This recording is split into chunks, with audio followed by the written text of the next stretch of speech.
ஈரோட்டில் தாவேகா தேர்தல் பிரச்சார கூட்டம் இன்று நடைபெறுகிறது. இதற்கான பாதுகாப்பு ஏற்பாடுகள் தீவிரமாகவும் கவனமாகவும் செய்யப்பட்டுள்ள நிலையில் இந்த கூட்டம் அரசியல் ரீதியாக மிக முக்கியத்துவம் வாய்ந்த கூட்டமாக பார்க்கப்படுகிறது. ஈரோடு மாவட்டத்தில் இன்று நடைபெறும் தாவேகா தலைவர் விஜயின் தேர்தல் பிரச்சார கூட்டத்திற்காக விரிவான ஏற்பாடுகள் செய்யப்பட்டுள்ளன. இந்த கூட்டத்தில் சுமார் 35,000 பேர் கலந்து கொள்வார்கள் என எதிர்பார்க்கப்படுகிறது. இந்த பிரச்சார கூட்டம் செப்டம்பர் 27 அன்று கரூரில் நடந்த கூட்ட நெரிசலில் 41 பேர் உயிரிழந்த பிறகு 81 நாட்கள் இடைவெளிக்கு பிறகு விஜய் மீண்டும் நடத்தும் பெரிய அளவிலான கூட்டமாகும். மேலும் கரூர் சம்பவத்திற்கு பின் நடக்கும் கூட்டங்களுக்கு எல்லாம் ஏற்பாடுகள் மற்றும் பாதுகாப்பு பணிகள் தீவிரமாகவும் கவனமாகவும் பார்த்து செய்யப்படுகிறது. ஈரோடு மாவட்டம் பெருந்துறை அடுத்த விஜயமங்கலம் டோல்கேட் அருகே சரளையில் தாவேகா தலைவர் விஜய் பிரச்சாரம் மேற்கொள்கிறார்.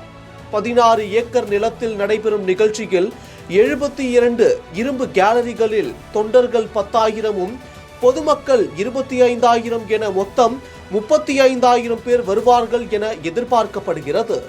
காலை 11 மணி முதல் மதியம் 1 மணி வரை இந்த பிரச்சார கூட்டம் நடைபெற உள்ளது.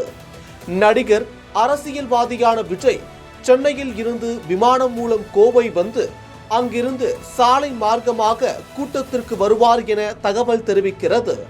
அது மட்டும் இல்லாமல் காவல்துறை பாதுகாப்பு ஒரு SP, 5 ADSP, 13 DSP, 36 inspectors, 108 sub inspectors என கோவை, திருப்பூர், நீலகிரி ஆகிய மாவட்டங்களை சேர்ந்த மொத்தம் 1797 காவலர்கள் பணியமர்த்தப்பட்டுள்ளனர்.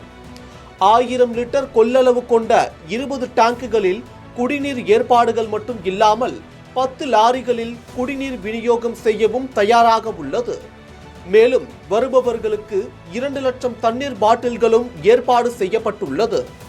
3 தீயணைப்பு வாகனங்கள், 20 இடங்களில் மொபைல் கழிவறைகள் வசதிகளும் செய்யப்பட்டுள்ளது. 24 ஆம்புலன்ஸ், 72 மருத்துவர்கள், 120 செவிலியர்கள் கொண்ட 10 மருத்துவ குழுக்களுக்கு 60 வாக்கி டாக்கிகள், காவல்துறையினர் கூட்டத்தை கண்காணிக்க 5 ட்ரோன்கள், 60 சிசிடிவி கேமராக்கள் என ஏற்பாடுகள் தீவிரமாக செய்யப்பட்டுள்ளது. பொதுமக்களும் தொண்டர்களும் காணும் வகையில் LED திரைகள் அமைக்கப்பட்டுள்ளது. 14 வழித்தடத்தில் உள்ளேயும் வெளியேயும் வந்து செல்ல ஏற்பாடுகள் செய்யப்பட்டுள்ளது. அதோடு 2 சக்கர வாகனங்களுக்கு 20 ஏக்கர், 4 சக்கர வாகனங்களுக்கு 60 ஏக்கர் பார்க்கிங் வசதி ஏற்பாடு செய்யப்பட்டுள்ளது. காவல்துறையினர் தரப்பில் 84 கேள்விகள் கேட்கப்பட்டு 37 நிபந்தனைகள் வழங்கப்பட்டுள்ளது. 8 டாஸ்மாக் கடைகள் 4 மணி நேரம் கழித்து 4 மணிக்கு திறக்க டாஸ்மாக் மாவட்ட மேலாளர் உத்தரவு பிறப்பித்துள்ளதும் குறிப்பிடத்தக்கது. பெருந்துறை பகுதி வழியாக பிரச்சார இடத்திற்கு வருவதற்கும் கோவை சாலையில் இருந்து வருபவர்களுக்கும் போக்குவரத்து மாற்றம் செய்யப்பட்டது. ஒரு காவல் கட்டுப்பாட்டு அறை, 1000 தொண்டர் படை, VIP வாகனத்திற்கு தனி வழி, விஜய் வருவதற்கும் செல்வதற்கும் தனி வழி என முன்கூட்டியே திட்டமிட்டு திடலில் ஏற்பாடுகள் செய்யப்பட்டுள்ளது. இந்த நிலையில் பொதுக்கூட்ட திடலில் தொண்டர்களும் பொதுமக்களும் காலை முதலே குவிந்து வர ஆரம்பித்து விட்டனர்.